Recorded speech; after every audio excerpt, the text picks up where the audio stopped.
बहुत दर्द देता है तुम्हारा ये स्लो रिप्लाई, हर एक सेकंड घंटे के बराबर लगता है। मैं इंतजार करता हूँ तुमसे बात हो जाए और तुम जरा सा भी नहीं सोचते मेरे बारे में। खैर मर्जी है तुम्हारी, इंतजार करूँ तुम तो करते नहीं, मुझसे ही प्यार करो मैं इंतजार करता हूँ और तुम नजरअंदाज करते हो। कैसे मान जाऊं तुम मुझसे प्यार करते हो, बड़े बड़े मैसेज का छोटा सा रिप्लाई देते हो और छोटी छोटी बातों पे बाय बाय करते हो।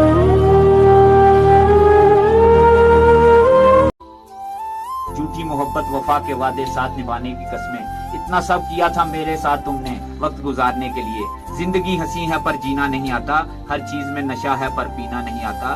सब मेरे बगैर जी सकते हैं मगर, सब मेरे बगैर जी सकते हैं मगर नफीस भाई मुझे ही किसी के बगैर जीना नहीं आता। मोहब्बत किसी से करनी हो तो हद में रह कर करना, वरना किसी को बेपनाह चाहोगे तो टूट के बिखर जाओगे। अस्सलाम।